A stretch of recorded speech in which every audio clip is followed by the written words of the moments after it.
Hello and welcome to my channel if you're new, and welcome back if you are not. My name is Hannah and this is where I do the mid-year panic tag. Now, I am terrible for doing tags on time, but it is an annual tradition for me to leave the mid-year panic until the very last minute in the hopes that I can cram some really good books into this tag that I hadn't got to previously. However, this one is even later than normal because I don't normally post the mid-year panic in August. And I know that's what's going to happen because I'm very aware of my filming and editing schedule as is. But because obviously I had to play at the start of this month, I couldn't film at the start of this month as a mid-year point. I am a firm believer that the 1st of July is actually the mid-year and not sometime in June. So I just hope that you're not exhausted of this tag by now, because I've got some really cool books to talk to you about. Okay, so the first question in the tag is, how is my reading year going so far? Now, I set some really low expectations with regards to reading and the Goodreads challenge and things like that, purely because I knew this year was going to be really hectic. At least the first half of it was going to be really hectic.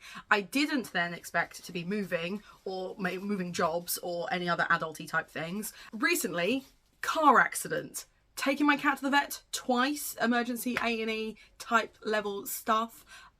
It's just been like one thing after the other, which you would think would impact my reading and hasn't. I've actually done over 300% of my target because I set myself 12 books for the full year. So essentially one book a month, and I'm already on 40 books for this year, which is fewer than usual. But the real problem child, as it were, has been YouTube. YouTube has taken a massive backseat because I haven't had time to talk about the amazing books that I've been reading. Wrapping up, I've done TBRs and I've read most of those books, but fundamentally it's that's kind of had more of a hit than my reading has. My reading, I've actually been able to keep on track even with all of this other stuff going on, which bodes really well for a new job and a move, etc., because it means I should be able to keep up that kind of pace. But the fact is, by setting myself a really minimal goal of one book a month, I've been able to far surpass it. And even in months where I've only read 3 books and then would normally really be kicking myself, I'm actually doing okay. Like, actually reading wise, I'm doing okay, and I'm still really enjoying reading. I've been reading a far wider variety of genres, which I will get to in the later tag. But yeah, fundamentally my reading's okay. My reading's okay. My reading has not been impacted by what an absolute crazy year. I nearly said something else, but I have to remember that I now work in education again, and my language needs to be tempered by that. The second question in the tag is the best book that I've read so far this year, and I really struggled to narrow this down to just the one. So I have an adult book to recommend you and a YA book to recommend you. They are both contemporary. They are both incredibly feminist. They both are LGBT. They are both by authors of colour. They both also look at varying degrees of neurodivergence in their characters. And it's really interesting. Both of them are really fantastic books, but looking at very different topics, but with a very similar lens. And I've loved both of them. The first one is Kylie Reid's Come and Get It. This is an ARC copy. I did not love Such a Fun Age. And I was really concerned going into this that I was not going to love this. And then I lapped up every page. Every page was a decadent feminist experience of messy girls doing their best and being held accountable and doing terrible things to each other in a very kind of looking beneath the surface kind of way. It was just a fascinating contemporary read. A really fun, these are unhinged characters, but not doing, I think, sometimes when we think about like unhinged women in fiction, we immediately go to like the serial killers and stuff kind of way, as opposed to those microaggressions. Kylie Reid has a really strong handle on microaggressions, which is why I struggled with Such a Fun Age so much in the first place. Mainly it was the plot twist, which I won't go into.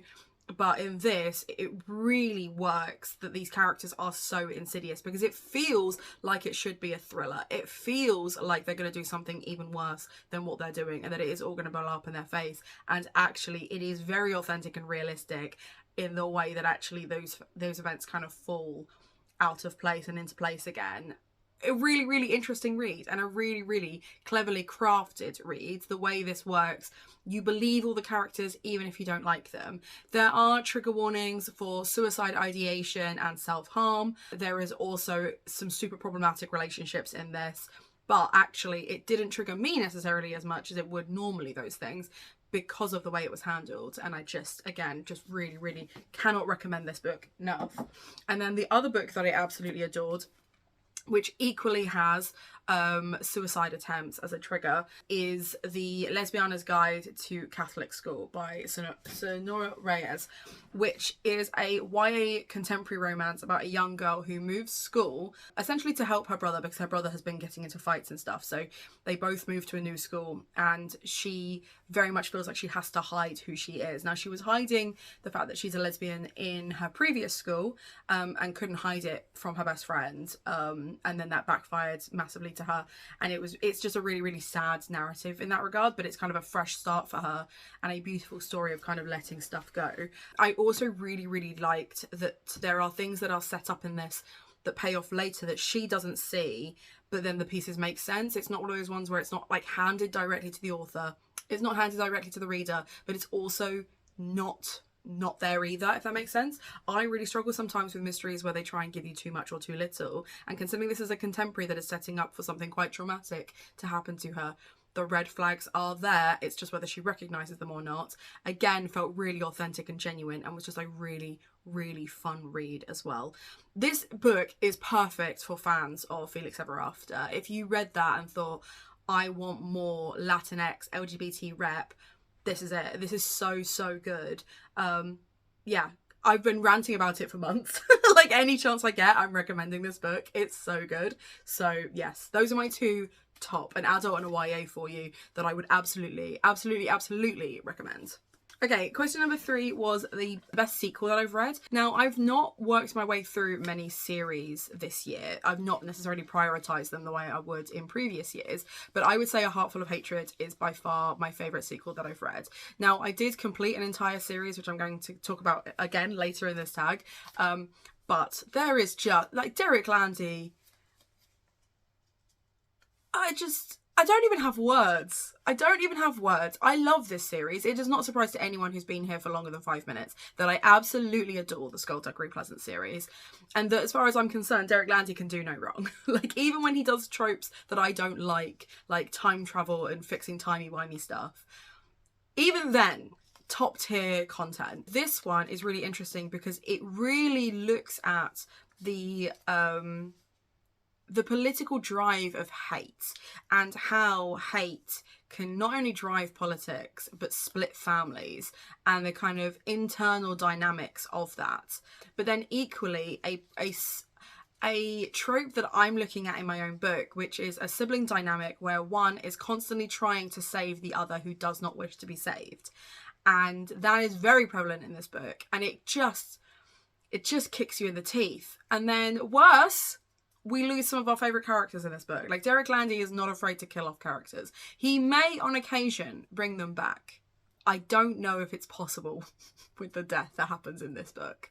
Traumatising. There's so much in here that just brutalises you. And yet, like an absolute masochist, I keep coming back for more, and I cannot wait for the next book in the series. Like, I started a reread when I wasn't feeling very well last year, and I got up to about book 5, and the temptation to just start them all over again, because I love this series, and this is such a good sequel, and I have lots of feelings. I have lots of feelings about this series. Okay, question number 4 is a release you're highly anticipating. Well, obviously the sequel to Skullduggery, but actually I want to talk about The Golden Boy's Guide to Bipolar by Sonora Reyes. Now, obviously I said that the first book, Lesbiana's Guide, is one of my favourite books of this year. I've timed it really well, because obviously that book came out a couple of years ago. I want to say 2023. Oh, 2022. Okay, so it's been a couple of years, but I've timed it really well because this book comes out in September of this year, and what a perfect time to read it. What a perfect time to read it in returning back to school days. So here for it. I know this is going to be about the main character in the previous book's brother, who has some seriously traumatic stuff going on. But he is a bisexual character. He also has bipolar. It's going to be really interesting to look at the neurodivergence of that, but then also how his LGBTQ-ness ties into that. Because I think it's really, really interesting seeing that kind of... what's it called? I keep trying to say transactional, and that's not the right word. And you will have thought of the word as I'm trying to think of the words. But it's when There's overlapping. It's a road reference. Transsectional, maybe? Maybe it's not a trans word. Intersectional? Intersexual. Yeah, intersectionality. Maybe? We're going with it. Anyway, the idea that these personality things cross over and we're not just looking at one facet of a person. I'm really looking forward to this one. This will be a really, really good book. Number 5 is my most disappointing book of the year. This was a tie, but actually one pipped it just a little bit more. I did not love the final book in the Angel of the Lake series, The Angel of the Lake, by Stephen Graham Jones. And I have such high expectations for him as an author that it was quite disappointing that this one wasn't great. However, The Grip of Film by Richard Ayoade genuinely annoyed me. Genuinely one of the worst books I've read, and not just casually DNF. This was such a disappointment.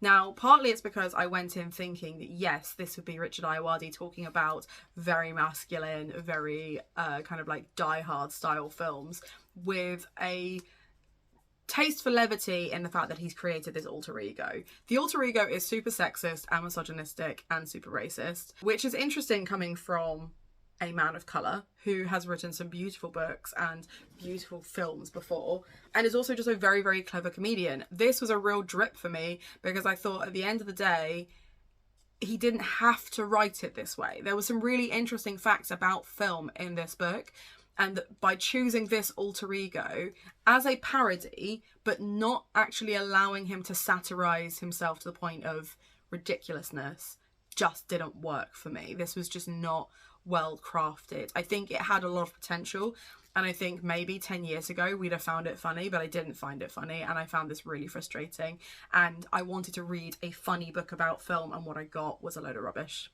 Massive disappointment from an author that I previously trusted.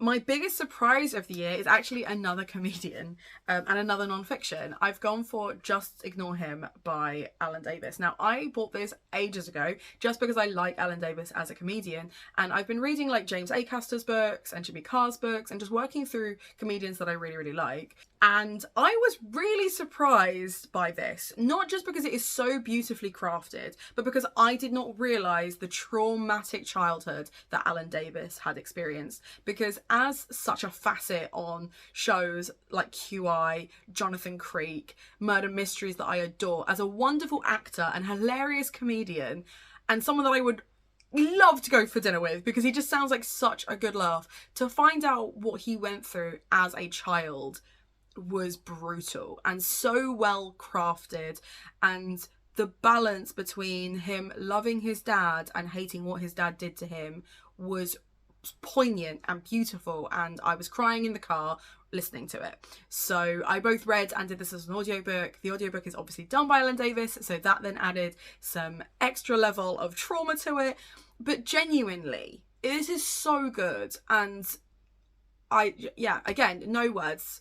If it traumatizes me, if it makes me cry, it gets 5 stars, and I cannot recommend this book enough, so long as you are prepared.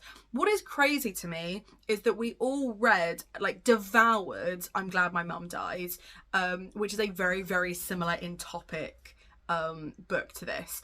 The idea of celebrity and family and trauma and abuse, and yet no one is ever talking about this book. Why is no one talking about this book? This book is so well done and looks at very similar themes, but I guess it just doesn't have American backing. This is so good. If you liked that book but you wanted better, Alan Davis, Just Ignore Him. It is such a poignant look at abuse in Britain, and just so well done. Like, so well done. 7 is a new favourite author. This is the series that I was going to talk about that I thought maybe I would include in the sequels that I really enjoyed, but Patrick Ness is a new favourite author of mine. I had read A Monster Calls and really, really enjoyed it, and then I had I'd unhauled a couple of books that I owned of his because I just didn't think I was going to enjoy them or get to them, and then I was coerced, bullied into doing the Knife of Never Letting Go series by Becca and Abby, and was absolutely traumatised. Left, right and centre. This is such a good dystopian novel. Was this the best year to do it? With Palestine and with Ukraine? No. Was it poignant and relevant? Yes. Was it well written? Yes. Has it made Patrick Ness an author that I will go to more often? Absolutely. I am fully prepared to do a complete backlist read of Patrick Ness. So please feel free to recommend any other Patrick Ness books that you think I should get to in the comments down below, because this was such a good book. This book follows two perspectives, mainly one in the first one, two in the second, two in the third. It has mind control. It has modern technology. Becca didn't realise that this is actually set on a different planet to Earth because it feels like Earth, but that's relevant. It looks at totalitarianism, it looks at authority and how we trust authority and why we shouldn't trust authority, and loads of really poignant topical things, but in a really brutal, do not trust anyone, do not trust these characters not to die kind of way. Brilliant. Beautifully written, 10 out of 10. Apparently, I love a book that traumatizes me. When I started BookTube, I was like, I don't need books that make me cry. And now I'm like, yes, make me feel something. Then we have a backlist book that I'm excited to get to. I will say, I hosted last year a read through of this author, and I managed to get it down to only one book of theirs that I owned that I hadn't yet read. And now we've creeped back up to 3. So Silva Garcia, I have 3 of their books on my backlist that I need to get to. Now, admittedly, The Bewitching has only just come out, but The Seventh Veil of Salome came out quite some time ago, and A Signal to Noise I've had too long. This is the book that I had on my list that I was going to read and never got to. I have also recently bought Mexican Gothic again, just because I really enjoy the new front cover. Did I need another copy of it? No. Am I now going to start a paperback and a hardback collection? Yes, because I have seen that even Gods of Jade and Shadow is getting a new front cover. So, gonna need to start a whole new collection. But I need to get to these. I'm hoping to get to these during Gothtober. Not entirely convinced they're going to fit any of the prompts that I've helped create, but I would really like to get to these 3. These are the backlist books that I really want to get to. I do think Signal to Noise and Seventh Veil are the ones that I need to prioritise because they're the ones that I've had the longest. But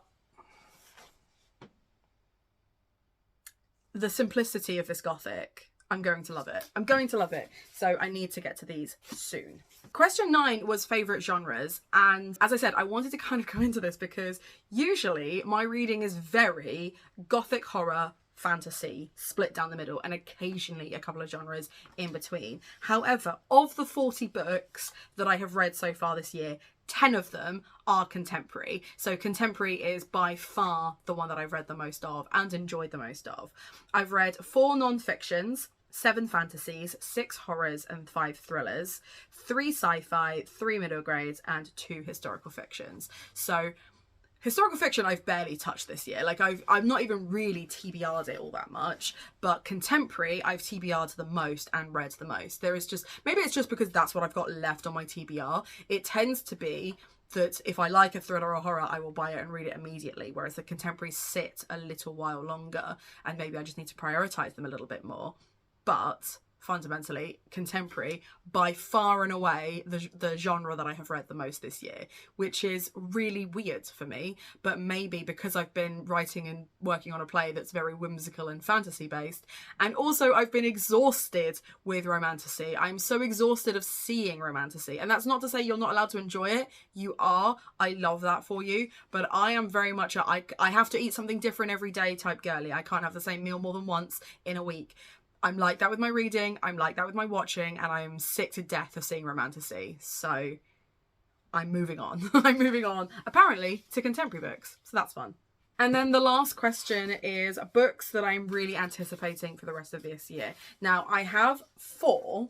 I wanted to make it 5, but then I thought this stack actually looked really cute. So I'm just going to go through these 4 instead. Obviously, we have Some Like It Cold by Elle McNichol. Now, this is a book that I got the ARC for last year, before the book came out, but didn't get a chance to read it around Christmas time and have just not had a chance to read it since. With it being so hot, I can't. I TBR'd it in a summery month and that just didn't work for me. I will need to save this for Christmas, but I am really looking forward to it. I've not read anything by Elle McNichol in a while, and I've only ever read her middle grades, so Really intrigued by this. I think it's an adult romance. It might be a YA romance. I will double check before I go in, because I have scorned myself before by picking a book that I think is an adult romance and then it's turned out to be a YA romance and I've been disappointed. So I will research that before going in, or you could leave it in a comment down below.